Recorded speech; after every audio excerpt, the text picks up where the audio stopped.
Hello and welcome to this second video, just as a reminder on sensory processing and the impact it can have on behavior. Let's get going. So if you remember, here is our model, a sensory processing disorder by Lucy Jane Miller, Shelley Lane and Company. Today we are going to look at the last two sections, discrimination and motor disorder. Why are these important? Well, it's obvious when a child is overwhelmed or they're sensitive to things. That's pretty easy as an OT to pick up. And we are usually pretty good at giving the appropriate strategies. But a lot of kids have issues and then potentially behavior issues with these other two areas. And it is equally frustrating for the children. However, as OTs and other health professionals working with the child, we are not as good in picking these pieces up. So let's start talking about it. Okay, Praxis. What is it? Well, you know, it's the ability to conceive, organize, and carry out a bunch of unfamiliar actions. So we have ideomotor praxis, which is the ability to carry out a sequence of movements. We have ideational praxis, and that is the ability to organize and respond to a novel idea, situation, that sort of thing. That ideational praxis, for example, that is when teacher puts the Valentine's Day card in front of a kiddo and says, you make one just like this.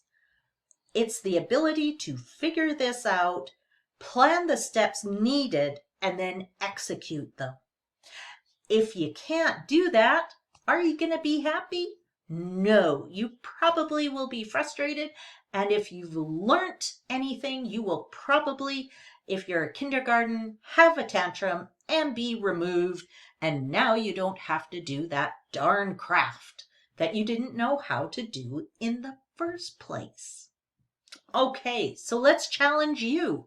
We'll get back to this in a few minutes. What is your idea for this? What would you do with this? I put this picture up because so often children with ASD, as well as many other disorders, are faced with this kind of problem every day. An adult, usually an adult, puts something like this in front of them and says, okay, go ahead, use it. And the child has no idea. And then we get angry because they're not doing it. So, could you immediately do this? Let's have a think for a few minutes about that. Okay, so what do we know? We know that dyspraxia is common in children with autism, PDD, but like I said, infrequently recognized. We also have dyspraxic syndrome, which is the reduced ability to carry out non-learned movements. So, and this is the big thing, even though they have the physical and conceptual capacity, it's like, those are the kids that it's like, he should know how to do this, right? But he can't. He can't get it together. So now let's talk about discrimination. This is a great quote from the STAR Institute, founded by Lucy Jane Miller. If you'd love more information, I'd suggest you check out their resources for clinicians. So this is discriminating between different qualities of the input. So understanding and accurately identifying the small differences, okay? So just as an example for auditory processing, hear and heard, right? We can tell there's a difference. That's the small difference auditorily that we are picking out, okay? Now, all of our senses have discriminatory aspects. So when you look at the picture in the middle, it's a common one, right? What are you discriminating visually? Are you seeing the musician or a girl's face? There's different camps that say if you can see both, your right-sided brain, left side, whatever. It is up there to show you our ability to pull out salient details for input. Okay. So we also have to think of all the other senses as well, right? That discerning between foreground, background, for noise, being able to know where our body is in space. And when we have problems with this, we see too much force or not enough force, right? The child is a behavior problem because they hit others. And when you ask them, they get really upset because they didn't know that they were hitting. It was not a malicious action. Interoception, again, we've talked about this in the other video, right? Slow to toilet train if they're having problems, having to go at the last minute because that's when they finally feel that fullness.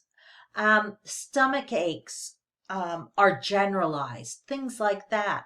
As well, I talked about that example of recognizing those body reactions to different emotional states, anxiety, fear, that sort of thing.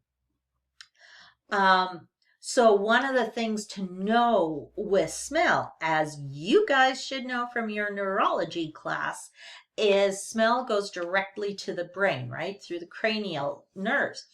And this can be very closely linked with problems or behavior issues with feeding. They are not able to discriminate the difference in different smells. And so everything is yucky, according to them. Okay, now final slide. So if the teacher put this down in front of you, would you know how to use it? This is the patent diagram for a golf ball retriever. Did you get it right? So off to the upper right is the little golf ball on a string. You hit the golf ball and then you come back and the ball goes off. You come back, you hit the switch on the front and it goes and it brings back the golf ball. So how much instruction would you need to be able to do this?